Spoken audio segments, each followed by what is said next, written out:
ఎలా ఉన్నాడట? నేను సేవించుచున్న దేవుని ఎడల కృతజ్ఞుడనై ఉన్నాను. ఇక్కడ మనం గమనించినట్లయితే నిర్మలమైన మనస్సాక్షితో ఎలా ఉన్నాడు అంటున్నాడు? నిర్మలమైన మనస్సాక్షితో. ఒక వ్యక్తికి దేవుని యందు విశ్వాసం ఉంచిన మన జీవితాల్లో మనకు ఉండవలసినది ఏంటంటే మనస్సాక్షి అనేది చాలా ముఖ్యమైనది. దేవుని యందు విశ్వాసం ఉంచిన మన జీవితాల్లో మనకు ఉండవలసింది ఏంటంటే మనస్సాక్షి. కొన్నిసార్లు మనం అంటూ ఉంటాం, అసలు వాడికి మనస్సాక్షి ఉందో లేదో, మనస్సాక్షి ఉందో లేదో, ఎంత కఠినంగా ఉన్నాడో చూడండి అంట. మనస్సాక్షి అంటే ఏంటంటే, మనస్సాక్షి అంటే ఏంటంటే మంచి చెడు, ఏది తప్పు ఏది ఒప్పు అని నిర్ణయించే అంతరాత్మ లేక నైతిక స్పృహ అన్నమాట. ఏది మంచి ఏది చెడు, ఏది ఒప్పు ఏది తప్పు అని తెలుసుకునే అంతరాత్మ స్పృహ. అంటే మన అంతరాత్మ అనేది ఒకటి ఉన్నది. అంతరాత్మ అనేది ఒకటి ఉన్నది. ఆ అంతరాత్మనే ఏమంటారు? మనస్సాక్షి అంటారు. ఆత్మ అనున్నది ప్రతి మనిషిలో ఉన్నది. ఆ ఆత్మనే అంతరాత్మ అంటే అంతరంగములో ఉన్న ఆత్మ. ఈ అంతరాత్మ అనేది ఎలా ఉండాలట? ఎలా ఉండాలి? శుద్ధిగా ఉండాలి. ఈ అంతరాత్మ అనేది ఏది మంచి ఏది చెడు, ఏది దేవునికి ఇష్టమైనది ఏది దేవునికి విరోధమైనది అని తెలుసుకునే స్పృహలో ఉండాలి. ఈ అంతరాత్మ చాలా శుద్ధి కలిగి ఉండాలి. అంతరాత్మ అనేది చాలా ప్రాముఖ్యమైనది. ఎందుకంటే దేవుడు ఏం చూస్తున్నాడు చెప్పండి? నీ అంతరాత్మనే దేవుడు చూస్తున్నాడు. నీ అంతరాత్మ ఎలాగూ ఉన్నదనేది దేవుడు చూస్తున్నాడు, కానీ నీ పై వేషములను దేవుడు చూడనంలే. ఈ అంతరాత్మ అన్నది చాలా శుద్ధి కలిగి ఉండాలి. అందుకే పౌలు ఏమంటున్నాడంటే నిర్మలమైన మనస్సాక్షి కలిగి ఉన్నాను. ఎలాంటి మనస్సాక్షి? నిర్మలమైన మనస్సాక్షి. నిర్మలమైన మనస్సాక్షిని నేను కలిగి ఉన్నాను మీ ఎడల. నిర్మలమైన మనస్సాక్షిని కలిగి ఉన్నాను మీ ఎడల అని చెప్తున్నాడు. తిమోతికి చెప్తూ ఉన్నాడు, నేను మీ ఎడల నిర్మలమైన మనస్సాక్షి కలిగి ఉన్నాను, ఎడతెగక మీ కొరకు ప్రార్థన చేస్తున్నాను. ఈ నిర్మలమైన మనస్సాక్షి మన జీవితంలో ఉన్నదా? ఈ నిర్మలమైన మనస్సాక్షిని మనము కలిగి ఉన్నామా? నీ అంతరంగ పురుషుడు, నీ అంతరాత్మ ఈ నైతిక విలువలు కలిగి ఉన్నదా లేదా? నైతిక విలువలు మనము కలిగి ఉన్నామా లేదా? ఏది మంచి ఏది చెడు అని తెలుసుకునే కనీస జ్ఞానము నీవు కలిగి ఉన్నావా లేదా? అందుకే మంచి చెడులు వివేకమునిచ్చు జ్ఞానమును మనం కలిగి ఉండాలట. అంటే ఏది మంచి ఏది చెడు అని తెలుసుకునే జ్ఞానం మనం కలిగి ఉండాలి. ఆ వేచిన జ్ఞానమునిలో ఉండాలి. ఆ వేచిన జ్ఞానము నీ అంతరాత్మకు ఉండాలి. అంతరాత్మ ఈ వేచన కలిగి ఉండకపోతే నువ్వు చెడు పనులే చేసుకుంటా పోతావు. నువ్వు చెడులోనే వెళ్ళిపోతావు. చెడు ఆలోచనలే కలిగి ఉంటావు. చెడులోనే నువ్వు బ్రతుకుతావు. మంచిలోకి రావు. మంచిలో నువ్వు జీవించు. మంచిగా నువ్వు బ్రతకవు. నువ్వు మంచిగా జీవించాలి అంటే, మంచిగా నువ్వు బ్రతకాలి అంటే నీ అంతరాత్మ అనేది చాలా ప్రాముఖ్యమైనది. మనస్సాక్షి అనేది చాలా ప్రాముఖ్యమైనది. ప్రతి మనిషిలో ఉండవలసినది ఇది. ఏంటంటే మనస్సాక్షి ఉండాలి. మనస్సాక్షి లేకపోతే మన ఇష్టం వచ్చినట్లు మనం బ్రతుకుతాం. అంతేనా కదా? మనస్సాక్షి లేనివాడు మనిషిగా జీవించలేడు. మనస్సాక్షి లేనివాడు మానవత్వాన్ని కోల్పోతాడు. మనస్సాక్షి లేనివాడు వాడి ఇష్టానుసారముగా మృగంలాగా జీవిస్తాడు. మనస్సాక్షి లేనివాడు దేవుడంటే తెలియక లోకానుసారముగా వాడి ఇష్టం వచ్చినట్లుగా బ్రతుకుతాడు. దేవుని ఎరిగిన వారికి, దేవుని ఎరగని వారికి తేడా ఏంటంటే, దేవుని ఎరిగిన వాడు మనస్సాక్షి కలిగి ఉంటాడు. మనస్సాక్షి అంటే ఏం చెప్పుకున్నా? అంతరాత్మ మంచి చెడు తెలుసుకునే జ్ఞానము కలిగి ఉండుట. ఏది మంచి ఏది చెడు అనేది తెలుసుకుని ఉండే జ్ఞానమును కలిగి ఉండడమే మనస్సాక్షి అంటారు. నైతిక స్పృహ కలిగి ఉండాలి. నైతిక స్పృహ అంటే ఏంటంటే ఇదే, ఏది మంచి ఏది చెడు నీ అంతరాత్మకు అది ఉండాలి. నీ అంతరాత్మకు అది ఉండి నువ్వు మనస్సాక్షి కలిగి జీవిస్తూ ఉండాలి. నువ్వు మనస్సాక్షి కలిగిన వాడిగా బ్రతకాలి. మనస్సాక్షి లేనివాడిగా నువ్వు ఉండకూడదు. పౌలేమన్నాడు? నిర్మలమైన మనస్సాక్షి కలిగి నేను ఉన్నాను అంటున్నాడు. నిర్మలమైన మనస్సాక్షిని కలిగి నేను ఉన్నానన్నాడు. అలాంటి మనస్సాక్షి మనము కలిగి ఉండాలి. అలాంటి మనస్సాక్షి నీకు ఉండాలి. నువ్వు ఎందుకంటే దేవుని ఎరిగిన వాడవు, దేవుని యందు భయభక్తులు కలిగిన వాడవు. కాబట్టి మనకేముండాలి?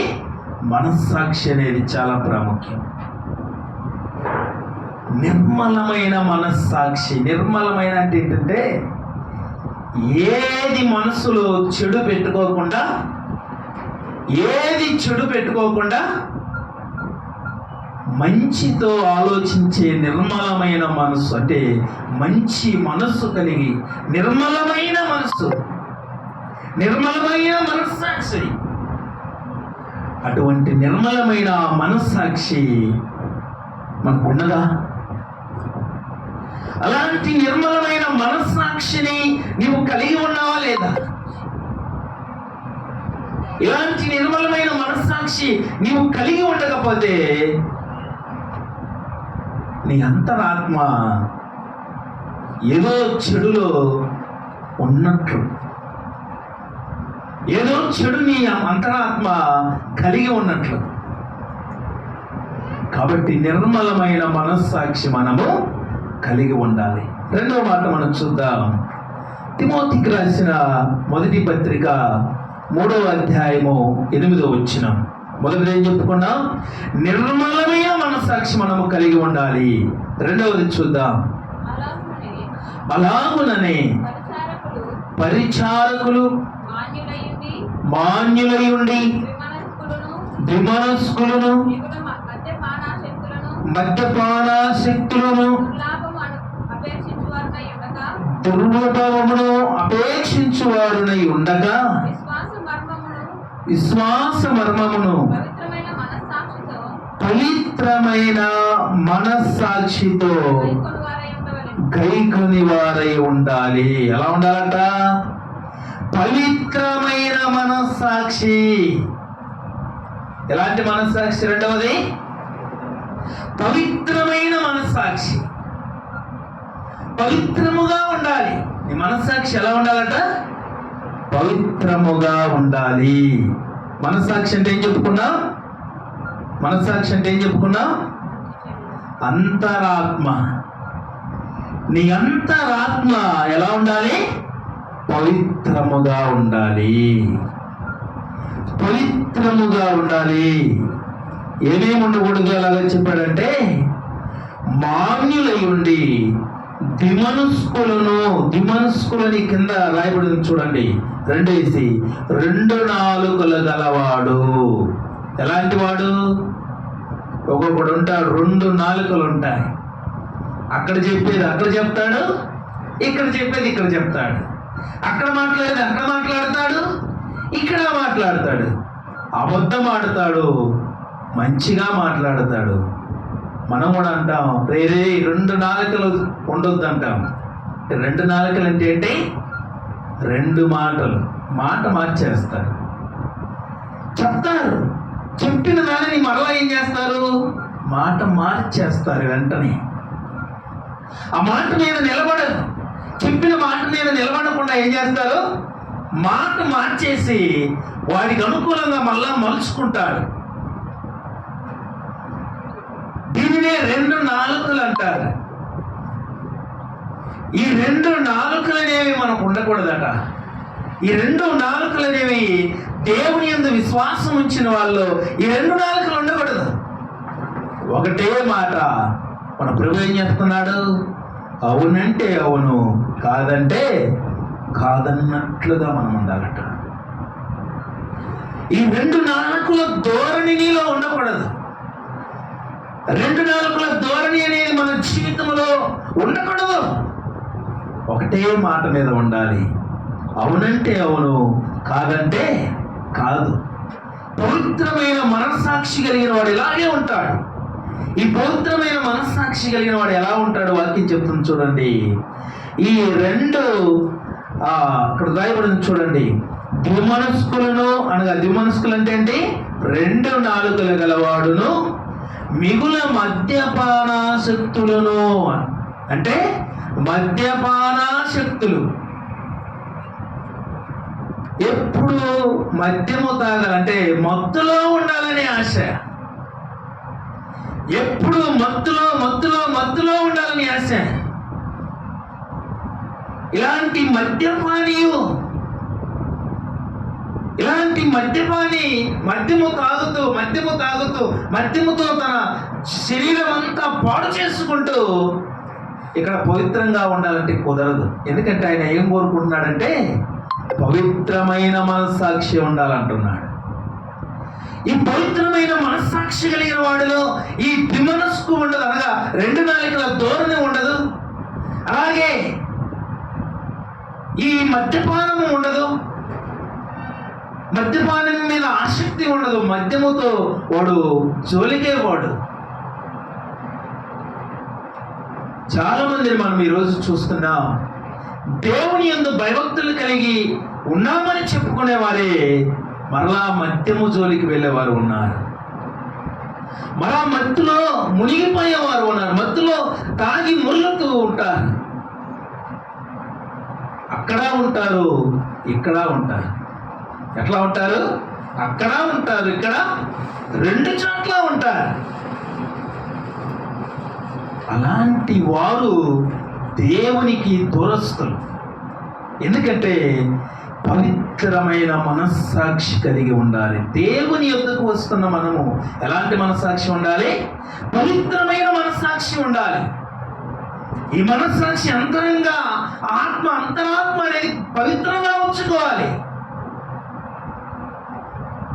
ఈ 2 నాలుకల ధోరణియు మిగుల మద్యపానాసక్తులను దుర్లభమును అపేక్షించువారనై ఉండక.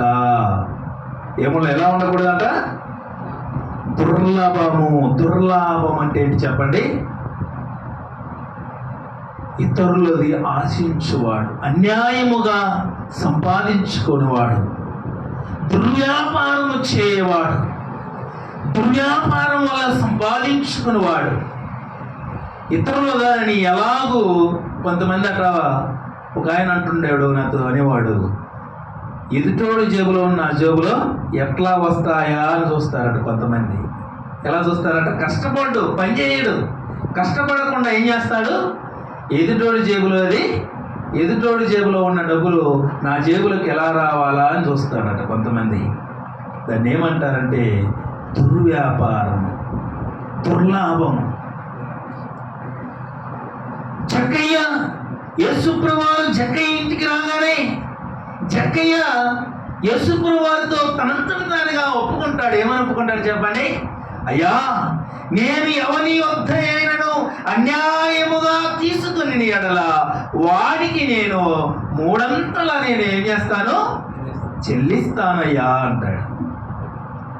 యేసుప్రభువారు చెప్పడు, జక్కయ్య నీవు ఎవరి వద్ద అయినా అన్యాయంగా తీసుకుంటే నువ్వు వానికి ఇచ్చేయి జక్కయ్య అని చెప్పలేదు. జక్కయ్య ఇంటికి యేసుప్రభువారు వచ్చినప్పుడట జక్కయ్య తనంతట తానుగా రక్షణ పొందాడు. తనంతట తానుగా చెప్తున్నాడు ప్రభువుతో, అయ్యా, ఎవని యొద్ద అయినను నేను అన్యాయముగా దుర్లాభముగా నేను పుచ్చుకుని ఎడల వాడికి మూడంతలు చెల్లిస్తానయ్యా అని చెప్పాడు. వెంటనే యేసుప్రభువారు ఏమన్నాడు? ఇతడును అబ్రహాము కుమారుడే, నేడు ఈ ఇంటికి రక్షణ వచ్చి ఉన్నది. మన జీవితాల్లో కూడా నిజంగా రక్షణ ఉంటే ఈ దుర్వ్యాపారాన్ని ఏం చేస్తాం? మనలో నుంచి తీసివేసుకుంటాం. ఈ దుర్వ్యాపారం అనేది మనలో ఉండకూడదు. ఇతరులని అన్యాయముగా ఆశించు మనసు మనకు ఉండకూడదు. ఎందుకంటే పవిత్రమైన మనస్సు నీకు ఉండాలి. పవిత్రమైన మనస్సాక్షి నీకు అవసరం. ఈ పవిత్రమైన మనస్సాక్షి నీకు లేకపోతే దేవుడికి నువ్వు దూరస్తులు అవుతావు. మనస్సాక్షి లేకుండా, నీ మనస్సాక్షి సరి లేకుండా ఇక్కడ కూర్చున్నా వ్యర్థమే. మనస్సాక్షి సరి లేకుండా మనం కూర్చున్నా వ్యర్థమే కదా. మనస్సాక్షి సరి చేసుకోవాలి. శరీరము ఇక్కడ ఉంది, ఆత్మ ఎక్కడో ఉందనుకో ఉపయోగం లేదు. మన ఆత్మ ఇక్కడ ఉండాలి. దేవుని యందు నీ ఆత్మ ఆనందించాలి. నిర్మలమైన మనస్సాక్షి కలిగి ఉండాలి. పవిత్రమైన మనస్సాక్షి నీకు ఉండాలి.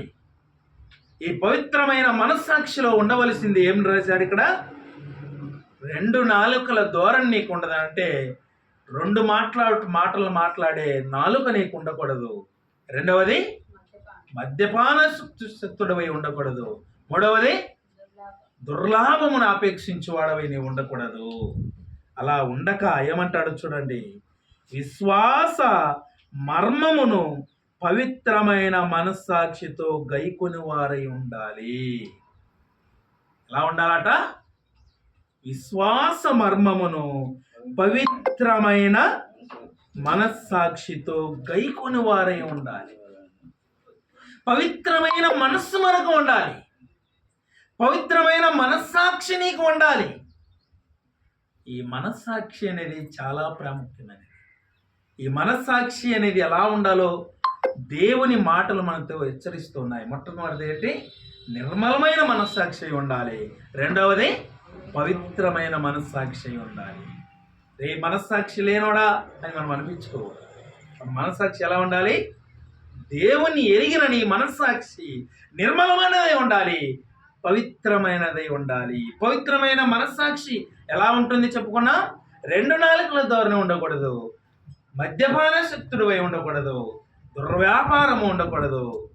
ఇవి ఉండక పవిత్రమైన మనస్సాక్షి మనము కలిగి ఉండాలి. మూడవదిగా మనము చూసినట్లయితే ఈ మనస్సాక్షిని గురించి దేవుని వాక్యములో అనేక విషయాలు రాయబడ్డాయి. అంటే మన మనస్సాక్షి అనేది దేవుని యందు ఆసక్తి కలిగి జీవిస్తున్న నీవు, దేవుని యందు భయభక్తులు కలిగి జీవిస్తున్న నీ మనస్సాక్షి ఎలా ఉండాలో వాక్యము సెలవిస్తూ ఉంది. మూడవ మాట ఏంటంటే హెబ్రీయులకు రాసిన పత్రిక 9వ అధ్యాయము, హెబ్రీయులకు రాసిన పత్రిక 9వ అధ్యాయము 14వ వచనం. నిత్యుడగు ఆత్మ ద్వారా నిత్యుడగు ఆత్మ ద్వారా తన్ను తాను దేవునికి నిర్దోషిగా అర్పించుకొనిన క్రీస్తు యొక్క రక్తము నిర్జీవ క్రియలను విడిచి జీవము గల దేవుని సేవించుటకు నీ మనస్సాక్షిని ఎంతో ఎక్కువగా శుద్ధి చేయును. ఏమంటున్నాడు? నిత్యుడగు ఆత్మ ద్వారా తన్ను తాను దేవునికి నిర్దోషిగా అర్పించుకొనిన క్రీస్తు యొక్క రక్తము నిర్జీవ క్రియలను విడిచి జీవము గల దేవుణ్ణి సేవించుటకు మీ మనస్సాక్షిని ఎంతో ఎక్కువగా శుద్ధి చేస్తుంది. ఆ యొక్క క్రీస్తు యేసు రక్తము నీవు కడుగబడి ఉంటే, నిజముగా యేసు క్రీస్తు రక్తములో నీవు నిజముగా కడుగబడి ఉంటే, నీ మనస్సాక్షి ఏమవుతుందట? శుద్ధి చేయబడి ఉండాలి. మన మనస్సాక్షి శుద్ధి చేయబడి ఉండాలి.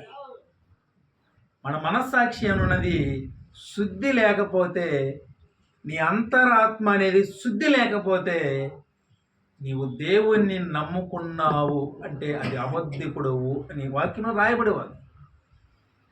నువ్వు నిజముగా నన్ను ఎరిగినావు అని అంట అబద్ధికుడు అవుతావట. ఎందుకంటే శుద్ధి లేని మనస్సు, శుద్ధి లేని అంతరాత్మ ఆయన రక్తముతో నిజముగా కడుగబడి ఉంటే ఏం కడుగబడాలి? మన అంతరాత్మ శుద్ధి చేయబడాలి. మన మనస్సాక్షి శుద్ధి చేయబడాలి. నీవు మనస్సాక్షి లేనివాడిగా నీవు ఉండకూడదు. మనస్సాక్షి కలిగిన వాడిగా మనము బ్రతకాలి. మనస్సాక్షి కలిగిన వాడిగా నీవు జీవించాలి. దేవుని యందు భయభక్తులు కలిగిన మనలో ఉండవలసింది ఏంటంటే శుద్ధి చేయబడిన మనస్సాక్షి. యేసు క్రీస్తు యొక్క రక్తము చేత శుద్ధి చేయబడిన మనస్సాక్షి. ఎలాంటి మనస్సాక్షి? ఆయన రక్తము చేత శుద్ధి చేయబడిన మనస్సాక్షి. ఎలాంటి మనస్సాక్షి? ఆయన రక్తము చేత నిజముగా నీవు కడుగబడి ఉంటే, ఆయన రక్తము చేత నిత్యుడగు ఆత్మ ద్వారా తన్ను తాను దేవునికి నిర్దోషినిగా అర్పించుకొనిన క్రీస్తు యేసు రక్తము నిర్జీవ క్రియలను విడిచి జీవము గల దేవుని సేవించుటకు మీ మనస్సాక్షిని ఎంతో శుద్ధి చేస్తుంది. మనందరము నిర్జీవమైన క్రియలను విడిచి ఆ జీవము గల దేవుని సేవించడానికి ఏం చేస్తుందట? మన అంతరాత్మను అనగా మన మనస్సాక్షిని ఎంతగానో శుద్ధి చేస్తుందట. నిర్జీవ క్రియలను విడిచిపెడతామట. ఎందుకని? నిర్జీవ క్రియలు అంటే ఏంటి చెప్పండి? జీవము కలిగిన క్రియలు వేరు, నిర్జీవ క్రియలు వేరు. నిర్జీవమని అంటే ఈ లోకానుసారమైన క్రియలు అనగా ఏంటి? పనులు. ఈ లోకానుసారమైన పనులు, ఈ లోకానుసారమైన అలవాట్లు, నిన్ను జీవానికి తీసుకొని పోయి నరకానికి తీసుకొని పోయే అలవాట్లు, ఈ నిర్జీవమైన క్రియలన్నీ నీవు విడిచిపెడతావు. ఆ యేసు రక్తములో నీవు నిజముగా కడుగబడి ఉంటే నిర్జీవ క్రియలు మనం ఏం చేస్తామట? విడిచిపెడతామట. ఆ యేసు రక్తము నిన్ను కడిగి ఉంటే, శుద్ధి చేసి ఉంటే, నిర్జీవ క్రియలు నీవు విడిచిపెట్టి శుద్ధి చేయబడతావు. నిర్మలమైన మనసు కలిగి ఉంటావు. పవిత్రమైన మనస్సాక్షిని కలిగి ఉంటావు. శుద్ధి చేయబడి ఉంటావు. నిజముగా ఆయన రక్తము చేత నీ మనస్సాక్షి కలగబడ్డదా లేదా? అది నీ క్రియలే చెప్తాయి. అంతేనే కదా? ఒక ఎగ్జామ్ రాసినోడు నేను బాగా రాశాను, నేను పాస్ అయిపోతానంటే కుదరదు. రిజల్ట్ కూడా మార్క్సే చెప్తాయి వాడు ఎలా రాశాడు. అలాగే నేను బాగా దేవుణ్ణి నమ్ముకున్నాను, భవిశ్వాసిని నువ్వు చెప్తే సరిపోదు.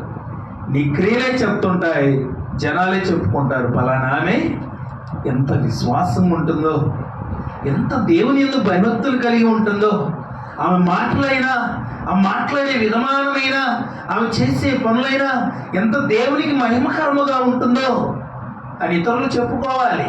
అలా కాకుండా మొన్న ఒకటి చెప్తున్నాడు, ఏమని, ఆమె ఇంటికాడికి పోయి చూడు ఒకసారి ఎట్ట తిట్టుద్దని చెబుతున్నాడు.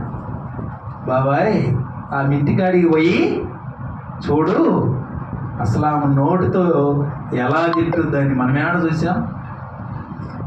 ఇక్కడేమో ప్రార్థన బాగా చేస్తుంది, బాగా స్తుతిస్తుంది, బాగా అందరికంటే ఎక్కువగా చేస్తుంది. కానీ ఏరే వ్యక్తులు ఏం చేస్తున్నారు, ఆమె ఇంటికాడికి పోయి చూస్తే ఆమె మాటలు అర్థమవుతాయి. అలాంటిది కాదు. నీ సాక్ష్యం ఎలా ఉండాలంటే ఇతరులు చెప్పాలి. ఆమె మాటలు ఎలా ఉంటాయి, దేవునికి మహిమకరముగా ఉంటాయి, ఎంతో పరిశుద్ధముగా ఉంటాయి, నిర్మలమైన మనస్సాక్షిని కలిగి ఉంది, పవిత్రమైన మనస్సాక్షిని కలిగి ఉంది. దేవుని యందు భయభక్తులు కలిగిన ఆమె మంచి మనస్సాక్షిని కలిగి, దేవుని యొక్క రక్తము చేత కడుగబడిన మనస్సాక్షిని కలిగి మంచి మాటలు మాట్లాడుతుంది. ఆమె బూతులే మాట్లాడదు, మంచి మాటలు మాట్లాడుతుంది. అలాంటి సాక్ష్యం రావాలి, అదే రిజల్ట్. ఆ రిజల్ట్ లేకుండా నేను దేవుణ్ణి నమ్ముకున్నాను నేను అని ఇక్కడ మనం ఎంత చెప్పుకున్నా, ఇక్కడ ఎంత ప్రార్థించినా నీ యొక్క రిజల్ట్ కరెక్ట్గా లేకపోతే దేవుని యొద్ద నీకు మెప్పు రాదు. దేవుడు నిన్ను దూరం పెడతాడు. దేవునికి నీవు దూరం అయిపోతా. నీ మనస్సాక్షి అనేది చాలా ప్రాముఖ్యమైనది. నీ మనస్సాక్షి చాలా ముఖ్యమైనది. దేవుని యందు నీ మనస్సాక్షి శుద్ధి చేయబడినదిగా ఉండాలి. ఎలా ఉండాలట? ఆయన రక్తము చేత, నిర్దోషమైన యేసు క్రీస్తు రక్తము చేత శుద్ధి చేయబడిన మనస్సాక్షి అయి ఉండాలి. మరొక మాటలో మనం చూద్దాం. రోమీయులకు రాసిన పత్రిక 9వ అధ్యాయము, రోమపత్రిక 9:3 వచనం.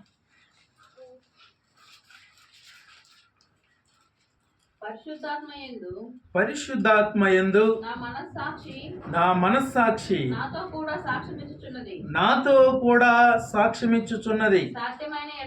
సాధ్యమైన ఎడల దేహ సంబంధులైన నా సహోదరుల కొరకు నేను క్రీస్తు నుండి వేరై శాపగ్రస్తునై ఉండకూడదును. చదువు. వీరు ఇశ్రాయేలీయులు దత్తపుత్వాత్మను మహిమయు నిబంధనలను ధర్మశాస్త్ర ప్రధానమును అర్చనాచారములను వాగ్దానములు వీరివి. రాయబడి చూడండి. పరిశుద్ధాత్మ యందు నా మనస్సాక్షి నాతో కూడా సాక్ష్యమిచ్చుచున్నది. ఏమంటున్నాడు?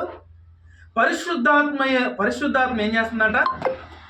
సాక్ష్యమిస్తున్నది. పరిశుద్ధాత్మ యందు నా మనస్సాక్షి నాతో కూడా సాక్ష్యమిచ్చుచున్నది. ఏమిస్తుందట? మనస్సాక్షి సాక్ష్యమిస్తుందట.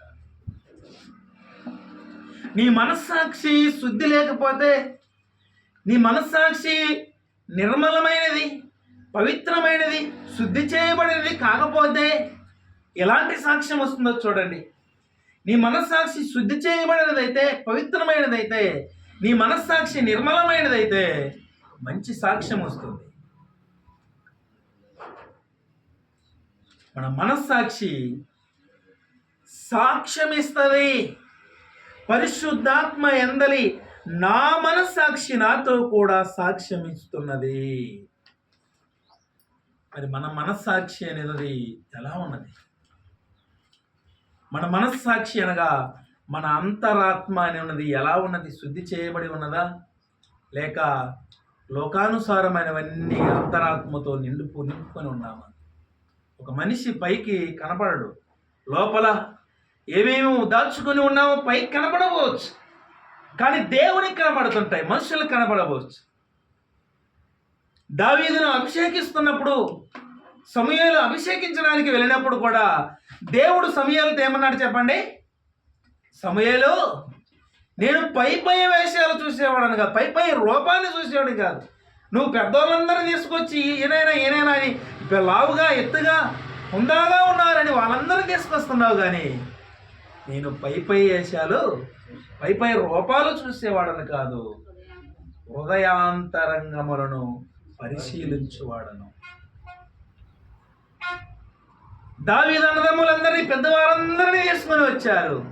శరీర దారుణ్యమును కలిగి ఉన్నారు, ఎత్తుగా ఉన్నారు, బలముగా ఉన్నారు. వీరా వీరా వీరా అని అందరూ చూపించాడు తండ్రి. ఎవ్వరూ కాదు, చివరోని చూపించలే. ఎందుకు చూపించలేదు తెలుసా? చిన్నోడు కదా, పొట్టోడు కదా, బొడ్డోడు కదా, ఆయన అలా పనికిరాలి అని చెప్పి తండ్రి ఆలోచన. చిన్నోడిని అసలు తీసుకురాకపోతే సమూయేలు అడుగుతున్నాడు, వీరేనా నీ కుమారులు, ఇంకా ఎవరైనా ఉన్నారా పిలవమంటాడు. అప్పుడు తండ్రి ఏమన్నాడు చెప్పండి? ఉన్నాడు ఒకడు, చిన్నవాడు, ఎందుకు పనికిరాని వాడు, బొడ్డోడు అనుకున్నాడు. ఆయన పిలిపించండి సమూయేలు చెప్తే, దూరముగా ఉన్నప్పుడే సమూయేలుతో దేవుడు ఏం చెప్పాడట?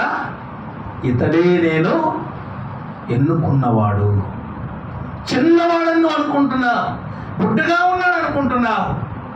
నేను పై పై రూపములు చూసేవాడని కాదు, అంతరాత్మను చూసేవాడను, మనస్సాక్షిని గ్రహించేవాడను, వారి మనస్సాక్షిని పరిశీలించేవాడను. ఈ మనస్సాక్షిని ఎవరైనా చూడగలరా చెప్పండి? మనుషులకు సాధ్యమా? ఈ మనస్సాక్షిని ఎవరైనా మనుషులను చూడగలమా? ఎదుటి వాడి మనస్సులో ఏముందో మనకు అసలు చెప్పలేము. అది ఎంతో మర్మము. ఆ మర్మాన్ని మనం గ్రహించలేము. ఎదుటివాడి మనస్సులో ఏముందో అస్సలు గమనించలేము. అది దేవునికి మాత్రమే సాధ్యం. నీ మనస్సులో ఏముండదో, నీ మనస్సాక్షి ఎలా ఉండదో, నీ మనస్సాక్షి చెడిపోయి ఉందా, మంచిగా ఉందా, బాగుగా ఉందా, చెడిపోయి ఉందా అని చెప్పి మనుషులు ఎవరు గమనించలేదు. మనుషులకి చేత కాదు, అది దేవుడు మాత్రమే చూడగలడు. చూడగానే ఆయన ఎమ్మటే స్కాన్ చేస్తే మన శరీరమును దాటుకొని పోయి శరీరంలో ఉన్న అన్నీ ఏం చేస్తుంది స్కానర్ చెప్పండి? మన స్కానింగ్కి వెళ్తాం. తల ఎలా ఉందని చెప్పి, తల నొప్పిగా ఉందనుకోండి, స్కానింగ్కి వెళ్ళాము. ఆ స్కానర్ ఏం చేస్తుంది? తలలో ఏముందో మొత్తం బయట పెడుతుంది. సిటీ స్కాన్ చేస్తే ఏం చేస్తుంది చెప్పండి? నీ తలలో ఏమేమి ఉంది, ఎలా ఉంది, మంచిగా ఉందా, చెడిపోయిందా, ఎంఆర్ఐ స్కానింగ్ తీస్తే మొత్తము బయటపడుతుంది. మరి ఆ స్కానింగ్ తీయకుండా మనిషి చెప్పగలడా? డాక్టర్ చూడగానే నీ తల ఇలా చెడిపోయిందని లోపల చూడకుండా చెప్పగలడా? స్కానింగ్ చేయండి చెప్పలేడు, కానీ దేవుడు చెప్పగలడు. మన దేవుడు ఎలాంటి వాడంటే, నేను చూడగానే నీ యొక్క మనస్సాక్షి ఎలా ఉన్నది, నీ మనస్సాక్షి చెడిపోయి ఉందా, బాగుపడ్డదా అని చెప్పగలడు. ఇంకో విషయం, ఈ శరీర భాగాలన్నిటినీ ఎంఆర్ఐ స్కానింగో ఇమో స్కానింగో తీసి చెడిపోయిందో బాగుపడ్డదో అని చెప్పగలరు, కానీ నీ మనస్సాక్షిని కనుగొనడానికి ఏ ఎంఆర్ఐ స్కానింగ్ లేదు. మళ్ళీ ఉందా? నీ మనస్సాక్షి చెడిపోయిందా బాగుగా ఉందా అనేది చెప్పడానికి ఊరికి శాంతం కాదు. అది దేవుడు మాత్రమే చెప్పగలడు. దేవునికి మాత్రమే సాధ్యమైనది ఏంటంటే, నీ మనస్సాక్షి ఎలా ఉన్నదని ఆయన చూస్తాడు. నువ్వు గుడ్డివాడవా, చెవిటోడువా, అందగాడువా, అందరం హీనుడువా, ఇవన్నీ ఆయనకు అవసరమే. నువ్వెంత అంగహీనుడమైనా పర్లేదు, నువ్వు ఎలా ఉన్నా పర్లేదు, నీ అందము, ఆరోగ్యము ఇవన్నీ ఆయనకు అవసరమే. నీ మనస్సాక్షి ఆయనకు ముఖ్యం. నీ మనస్సాక్షి మంచిగా ఉందా, చెడిపోయిందా, నీ మనస్సాక్షి బాగా ఉందా, లోకానుసారముగా ఉన్నదా అనేది ఆయనకు ముఖ్యం. కాబట్టి ఈ యొక్క మనస్సాక్షి అనున్నది ఎలా ఉండాలి? శుద్ధి చేయబడి ఉండాలి. ఇంకా వాక్యములు మనం చూసినట్లయితే కొరింథీయులకు రాసిన మొదటి పత్రిక 8వ అధ్యాయము, కొరింథీయులకు రాసిన మొదటి పత్రిక 8, 7 వచనం. అయితే అందరి యందు మీ జ్ఞానము లేదు. అందరి యందు ఈ జ్ఞానము లేదు. కొందరు ఇది వరకు విగ్రహమును ఆరాధించువారు గనుక తాము భుజించు పదార్థములు విగ్రహములకు బలి ఇవ్వబడినవి అని ఎంచి భుజించుదురు. ఇందువలన వారి మనస్సాక్షి బలహీనమైనదై అపవిత్రమగుచున్నది. ఇక మనం గమనించినట్లయితే మనం దేవుని ఒక నిబంధన ఏంటంటే మనకి విగ్రహార్పితములు మనము తినకూడదు. అంటే మన మనస్సాక్షి రీత్యా ఇది ఎందుకు చెప్పబడదంటే నీ మనస్సాక్షి బలహీనమైనదైతే. ఎందుకు? నీ మనస్సాక్షి అనగా నీ అంతరాత్మ బలహీనమైనదైతే నువ్వేమైపోతావంటే వాటి వైపు వెళ్ళిపోతావు, అటు లాగబడతావు. అందుకని నేను దూరముగా ఉండమన్నాడు దేవుడు. వాటికి ఎందుకు దూరముగా ఉండమన్నాడంటే నీ అంతరాత్మ ఒకవేళ నీ సాక్షి మనస్సాక్షి ఉన్నది బలహీనమైనదైతే నువ్వు వాటికి బలహీనపరచబడతావు, వాటికి లొంగిపోతావు. అందుకే వాటికి దూరముగా ఉండవలేని అన్నాడు. అంతకంటే ప్రాముఖ్యముగా నీ మనస్సాక్షి బలహీనమైనదై ఉండకూడదు. ఏముండకూడదు? బలహీనమైన మనస్సాక్షి నీలో ఉండకూడదు. నీ మనస్సాక్షి బలపరచబడాలి. నీ మనస్సాక్షి బలపరచబడాలి అంటే ఈ పాపము నీలో ఉండనప్పుడు నీ మనస్సాక్షి బలహీనపరచబడకుండా ఉంటాడు. పాపము చేయవాడు, తప్పు చేయవాడు భయపడుతూ ఉంటాడు. ఎప్పుడైనా మీరు గుర్తుపెట్టుకోండి, తప్పు చేయవాడు ఏం చేస్తాడు? భయపడదు. తప్పు చేయని వాడు అసలు భయపడ్డాడు. అలాగే మనం పాపము అనున్నది మన యొక్క అంతరాత్మలో పాపం అనేది ఉన్నప్పుడు దేవుని యొద్దకు నీవు రావాలి అంటే భయపడతావు, బలహీనంగా ఉంటావు. నీవు బలహీనుడు ఎప్పుడంటే నీలో పాపం ఉన్నప్పుడే నీవు బలహీనుడు. పాపిష్టి పనులు నీలో, పాపిష్టి ఆలోచనలు నీలో ఉన్నప్పుడే నీవుగా బలహీనుడుగా ఉంటావు. ఎలా చెప్పగలమంటే ఇది ఒక వ్యక్తి ఎవరికి తెలియకుండా తప్పు చేస్తూ ఉన్నాడు.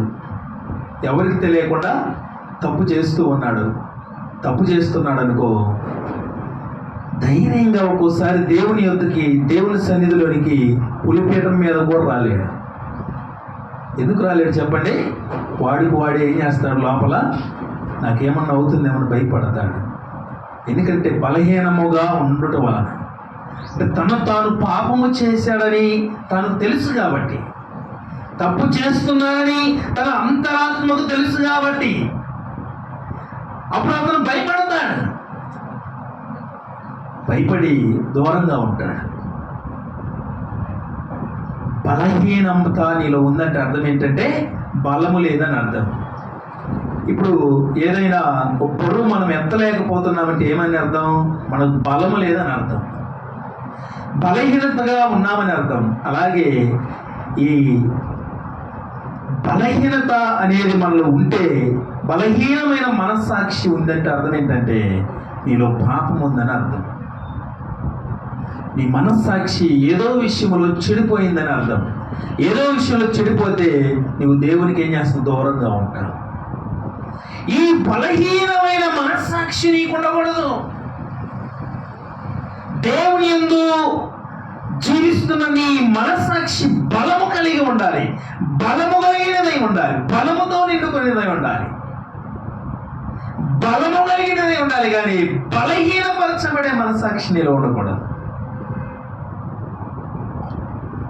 నీ మనస్సాక్షి బలంగా ఉండాలంటే నువ్వు పుష్టిగా ఉండాలి. బలంగా ఉండాలంటే పాపము లేనివాడిగా ఉండాలి. నీ హృదయంలో పాపము లేనప్పుడు నువ్వు భయపడవు.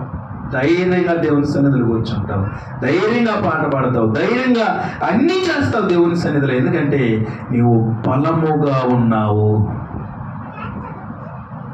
ఇప్పటికై చెప్పుకున్నా. మొట్టమొదటి ఏంటి? నిర్మలమైన మనస్సాక్షి మనకి ఉండాలి. రెండవది పవిత్రమైన మనస్సాక్షి మనకి ఉండాలి. మూడవది మన మనస్సాక్షి అనేది శుద్ధి చేయబడి ఉండాలి.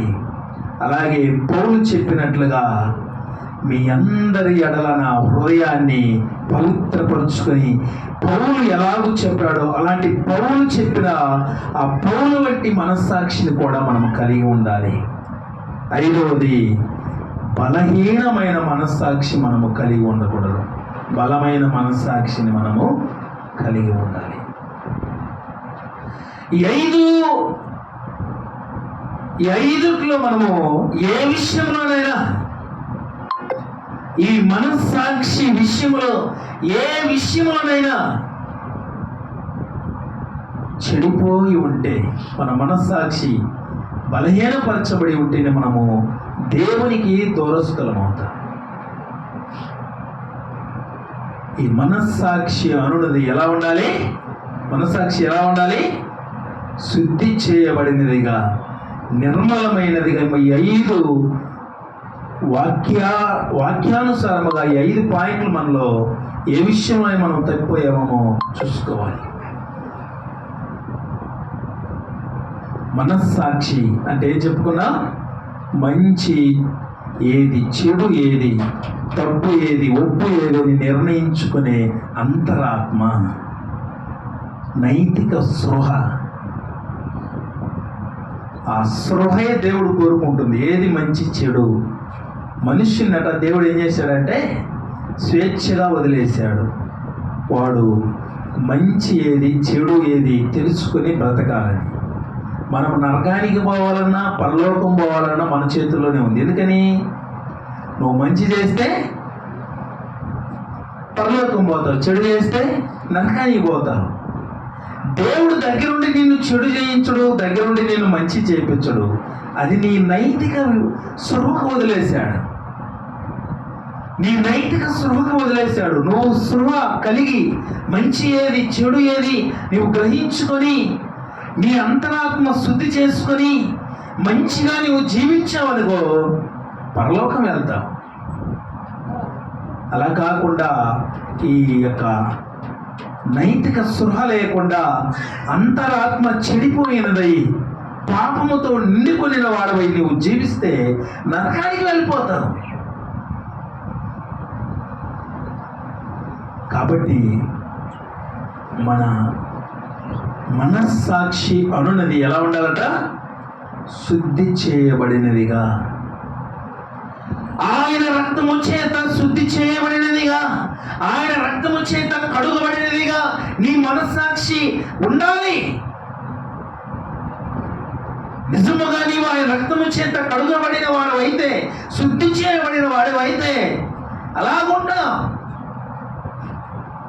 ఈ 5 పాయింట్లు ఉంటాయి.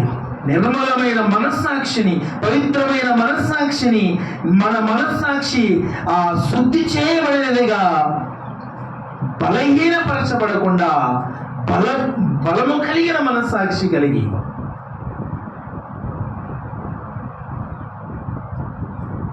ఈ మనస్సాక్షి ఉండాలి. మనస్సాక్షి లేని వాడిగా మనము బ్రతకకూడదు. మనస్సాక్షి కలిగిన వాడిగా మనం బ్రతకాలి. ఈ మనస్సాక్షి అనున్నది చాలా ప్రాముఖ్యం. ఎందుకంటే ఈ శరీరం అనేది మనస్సాక్షి అనున్నది ఆత్మకు సంబంధించినది. దేనికి సంబంధించింది? ఆత్మకు సంబంధించినది. ఈ శరీరము ఒకరోజు ఈ ఆత్మ విడిచిపెట్టినప్పుడు ఈ ఆత్మ మనస్సాక్షి ఏకమై ఉన్నాయి. కాబట్టి ఆ యొక్క మనస్సాక్షిని బట్టి మనకి తీర్పు అనేది ఉంటుంది. ఈ మనస్సాక్షిని బట్టి నీకు తీర్పు ఉంటుంది. ఈ శరీరం అనేది ఆత్మ ఒకరోజు వేరైపోయినప్పుడు, శరీరం విడిచిపెట్టిపోయినప్పుడు ఈ ఆత్మలో ఉన్న మనస్సాక్షి, ఆత్మకు ఉన్న ఆ మనస్సాక్షి ప్రాముఖ్యమవుతుంది. ఆ మనస్సాక్షి అన్నది చెడిపోయి ఉంటే నీ జీవితము చెడిపోయినట్లు. చాలామంది మనం గమనిస్తే పైకి మంచిగానే ఉంటారు, కానీ వారి ఆలోచనలు అనేవి చాలా చెడ్డగా ఉంటాయి, చాలా దారుణముగా ఉంటాయి. అంటే మనస్సాక్షి చెడిపోయిన వారిగా ఉంటారు. అయితే ఈ మనస్సాక్షి అనునది చెడిపోకుండా దేవుని వాక్యానుసారముగా ఉండాలి అంటే దేవుని ఆత్మను మనము కలిగి ఉండాలి. ఆ ఆత్మను కలిగి ఉండటం వలన మన మనస్సాక్షి ఎలాగూ మనల్ని ముందుకు నడిపిస్తుందో నెక్స్ట్ వారం మనం చెప్పుకుందాం. ఇంకొన్ని పాయింట్లు ఉన్నాయి, నెక్స్ట్ వారం మనం చెప్పుకుందాం. కాబట్టి ఈ మనస్సాక్షి అనున్నది చెడినది కనుక నిర్మలమైనది, పవిత్రమైనది, శుద్ధి చేయబడినది, బలహీనపరచబడినది కాక బలము కలిగినదిగా ఈ మనస్సాక్షి అనున్నది మనము కలిగి జీవించదము గాక. తలలు వంచి ఆరాధన చేద్దాం.